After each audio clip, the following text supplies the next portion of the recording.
Hello everyone, आप लोग का बहुत बहुत स्वागत है स्टडी पॉइंट यूट्यूब चैनल पर। I welcome you all to study point. और आज के इस पर्टिकुलर वीडियो सेशन में हम लोग रीजनिंग के कुछ बहुत ही इंपॉर्टेंट 5 क्वेश्चन डिस्कस करेंगे, जो कि आपके आने वाले एग्जाम पॉइंट ऑफ व्यू से बहुत ही ज़्यादा इंपॉर्टेंट है, क्योंकि इस तरह के क्वेश्चन एग्जाम में बार बार रिपीटेडली पूछे जाते हैं। डिस्कशन को स्टार्ट करने से पहले बता दूं मैं आपको, रीजनिंग, मैथ्स, साइंस और जीके की प्लेलिस्ट बनी हुई है, तो आप उन वीडियोज़ को ज़रूर देखिएगा, क्योंकि उनमें इंपॉर्टेंट क्वेश्चन को डिस्कस किया गया है।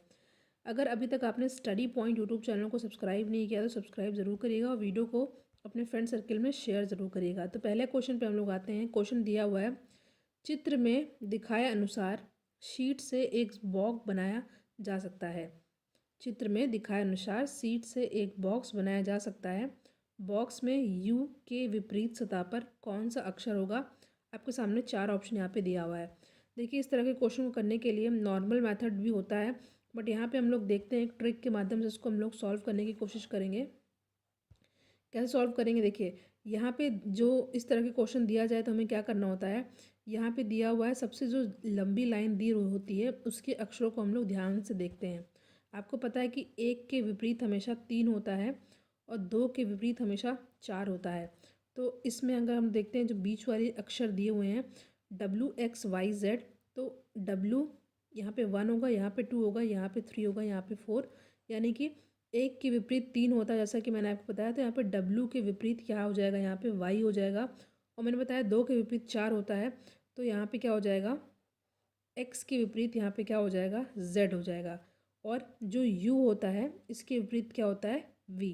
यानी कि बचा हमारा क्या? U और V। तो U के विपरीत क्या हो जाएगा? V, जो कि हमारा क्वेश्चन में पूछ रहा है कि बॉक्स में U के विपरीत सतह पर कौन सा अक्षर होगा। आई होप ये क्वेश्चन आपको समझ में आ गया है। कुछ नहीं करना होता है, बस आपको जो सबसे लंबा वाला यहाँ पे जो ब्लॉक दिया रहता है उसको चेक करना होता है।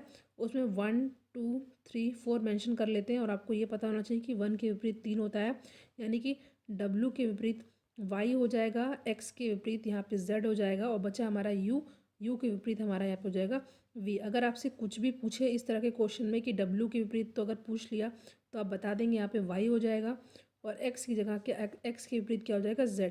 इस तरह आप इस तरह के क्वेश्चन को सॉल्व कर सकते हैं। आई होप ये क्वेश्चन आपको बहुत ही अच्छे तरीके से समझ में आ गया होगा। तो यहाँ पे हमारा सही आंसर होगा U के विपरीत होगा V, जो कि हमारा ऑप्शन ए में साफ साफ दिख रहा है। तो यहाँ पे ऑप्शन ए हो जाएगा यहाँ पे सही आंसर।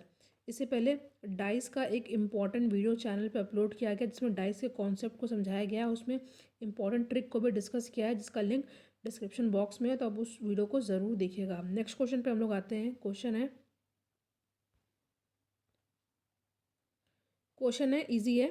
दिए गए विकल्पों में लुप्त संख्या ज्ञात कीजिए। इस तरह के क्वेश्चन मैंने कई सॉल्व कराए हैं रीजनिंग के वीडियोस में। तो इस तरह के क्वेश्चन को सॉल्व करने के लिए हर एक क्वेश्चन का अपना अलग पैटर्न होता है। यहाँ पे आपके सामने 4 ऑप्शन दिया हुआ है, तो आपको बताना है। यहाँ पे दे रखा है 16, 17, 18, 12, 13, 14, और यहाँ पे, और इसी तरह यहाँ पे भी नंबर्स दे रखे हैं, बट जो बीच वाला है ये मिसिंग है, इसी को हमको फाइंड आउट करना है। तो इस तरह का क्वेश्चन करने के लिए हमें प्रैक्टिस बहुत करनी है, क्योंकि हर क्वेश्चन में अलग पैटर्न फॉलो होता है। तो यहाँ पे क्या पैटर्न फॉलो किया गया है? देखिए, यहाँ पे आपको किसी न किसी तरह यहाँ पे जो 12 है ये कैसे है, ये आपको पता करना है। तो जैसा कि आप यहाँ पे देख रहे हैं, जो ये ब्लॉक दे रखा है, ठीक है, इसमें, इसमें और इसमें, ठीक है, इसमें हम लोग चेक करते हैं कैसे करेंगे। देखिए, यहाँ पे 12 है, 16 है, तो यहाँ पे 16 से 12 घटा देंगे तो बचेगा यहाँ पे 4। इसी तरह 17 से 13 घटा देंगे तो यहाँ बचेगा 4, और इसी तरह 18 से 14 घटा देंगे, यहाँ पे बचेगा 4। यानी कि 4 4 4, और इनको हम लोग कर देंगे प्लस। 4 4 4, ये हो जाएगा 12, जो कि देखिए यहाँ पे 12 दिख रहा है। इसी तरह हमें ये पैटर्न यहाँ पे भी फॉलो करना पड़ेगा। एक ब्लॉक यहाँ दे रखा है, एक ब्लॉक यहाँ दे रखा है, एक ब्लॉक यहाँ दे रखा है, ठीक है। अब इसको हम लोग सॉल्व करने के लिए क्या करते हैं, 23 में से 18 माइनस कर देंगे, क्या बचेगा? 5। 24 में से 19 माइनस कर देंगे तो बचेगा 5। 25 में से 20 माइनस कर देंगे तो बचेगा 5। यानी कि 5 5 5, इनको प्लस कर देंगे तो क्या हो जाएगा? 15, ठीक है, जो कि हमारा ऑप्शन ए में साफ साफ दिख रहा है, ठीक है। तो यहाँ पे जो क्वेश्चन मार्क है इसकी जगह क्या आ जाएगा? 15, और यही होगा हमारा आंसर। कुछ नहीं करना है, इसको माइनस करके, इसको माइनस करके, इसको माइनस करके जो आंसर आएगा उसको प्लस कर देना है। इसी तरह यहाँ पे माइनस करके, यहाँ पे माइनस करके, यहाँ माइनस करके जो आंसर है उसको यहाँ पे प्लस कर देना तीनों को। तो इस तरह के क्वेश्चन को हम लोग ऐसे सॉल्व करते हैं। और ध्यान दीजिए जैसे कि मैंने बताया कि जो इसमें लुप्त संख्या ज्ञात करने वाले क्वेश्चन होते हैं उसमें हर एक क्वेश्चन का अपना अलग पैटर्न होता है, तो उसमें आपको ज़्यादा से ज़्यादा प्रैक्टिस की ज़रूरत होगी। आई होप ये क्वेश्चन भी आपको समझ में आ गया होगा। अगर क्वेश्चन समझ में आ गया तो वीडियो को लाइक ज़रूर कीजिएगा और अपने फ्रेंड सर्कल में शेयर भी ज़रूर कीजिएगा। नेक्स्ट क्वेश्चन है ब्लड रिलेशन से है, ठीक है। ब्लड रिलेशन से एक क्वेश्चन है और इनसे भी क्वेश्चन पूछे जाते हैं। क्वेश्चन क्या दे रखा है, ए तथा बी भाई हैं, ठीक है। ए और बी क्या है, भाई हैं। सी जो है बी की क्या है, बहन है। और यदि डी ए की बेटी है तो सी का डी से क्या रिश्ता होगा। देखिए इस तरह का क्वेश्चन करने के लिए क्या होता है, अगर सेम सेम रिलेशन होता है तो एक लाइन से यहाँ पे दर्शाते हैं, जैसे कि भाई भाई हैं ए बी, ठीक है। तो ये लोग भाई हैं तो यहाँ पे हम लोग कर देंगे एक से यहाँ पे डिनोट करते हैं, ठीक है। अगर यहाँ पे ए का कोई फादर होता, जेड होता, तो ये एक ऊपर चला जाता जेड, ठीक है। अगर हस्बैंड वाइफ का रिलेशन होता है जैसे कि सी और डी, मान लीजिए एग्जाम्पल में, तो हम लोग दो लाइन से यहाँ पे डिनोट करते हैं। मान लीजिए जैसे कि यहाँ पे दे रखा है ए और बी भाई हैं, तो मान लीजिए ए की कोई बेटी होगी तो उसको हम लोग यहाँ पे नीचे से डिनोट करेंगे। ए की मान लीजिए बेटी एक्स है तो यहाँ पे माइनस हो जाएगा, क्योंकि बेटी है तो माइनस होता है। मेल के लिए प्लस का सिंबल होता है और फीमेल के लिए माइनस का सिंबल होता है, ठीक है। एक जनरेशन यहाँ पे नीचे चला जाएगा। अगर ए का कोई फादर होगा तो यहाँ पे मान हो जाएगा, यहाँ पे मान लीजिए वाई है तो यहाँ पे हम लोग ऊपर से डिनोट कर देते हैं, एक जनरेशन ऊपर चला जाएगा। और इनका कोई है तो यहाँ पे एक जनरेशन नीचे चला जाता है, ठीक है, दिस वन। तो हम नॉर्मल, मैंने आपको यहाँ पे फैक्ट बताया, इसको सॉल्व कैसे करेंगे। दिया है कि ए तथा बी भाई हैं, यानी कि सेम है, तो आपको पता है, मैंने बताया कि भाई हैं तो ए और बी यहाँ पे भाई हो जाएंगे। ए और बी यहाँ पे हैं भाई, ये लाइन से डिनोट करेंगे, ये है प्लस प्लस, ठीक है, क्योंकि ब्रदर है, ठीक है। सी जो है बी की बहन है, ठीक है। जब ये लोग भाई हैं तो इनकी बहन होगी सी, ठीक है। तो बहन होगी तो यहाँ माइनस सी से डिनोट करेंगे। यदि डी ए की बेटी है, ये जो डी है ये ए की बेटी है, ठीक है। यहाँ पे थोड़ा छोटा सा करके बताना होगा। ए और बी ये हैं भाई, ठीक है। और इनकी एक बहन है सी माइनस, और जो है डी ए की बेटी है, यहाँ पे डी लिख लेते हैं, ये बेटी है किसकी, ए की, ठीक है। तो सी डी से क्या रिश्ता है, यानी कि सी का मतलब इसका रिलेशन पूछा है, ठीक है। सी का रिलेशन पूछा है यहाँ पे, सी का डी से क्या रिलेशन होगा, ठीक है। आंसर हो जाएगा यहाँ पे बुआ, ऑब्वियस सी बात है।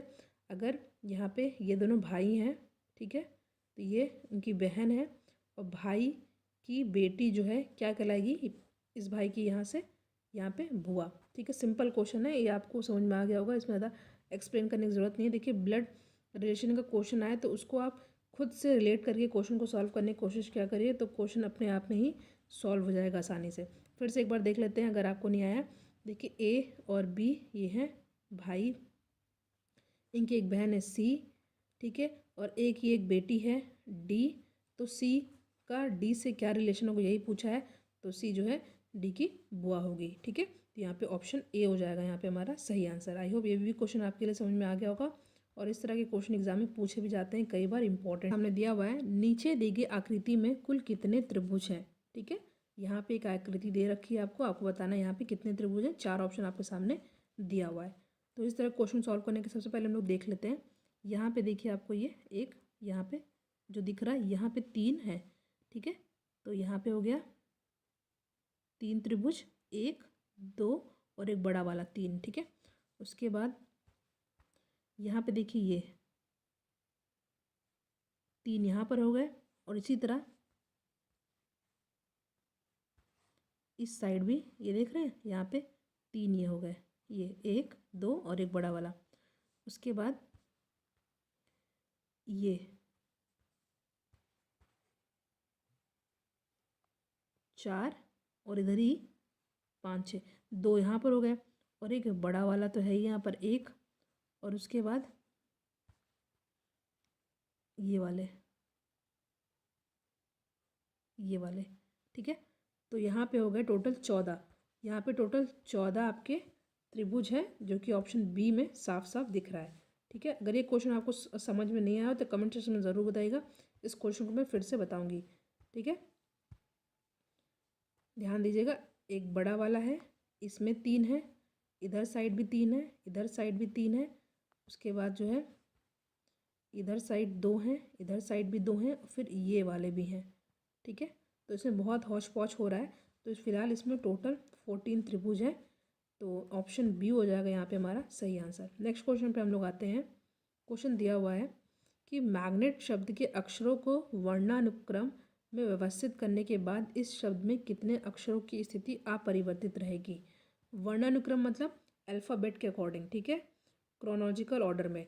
यहाँ पे दिया हुआ है मैग्नेट, ठीक है, इसमें हम लोग ABCD के हिसाब से जब इसको हम लोग एडजस्ट करते हैं तो क्या क्या आता है देखते हैं। पहले क्या दे रखा है, मैग्नेट MAGNET,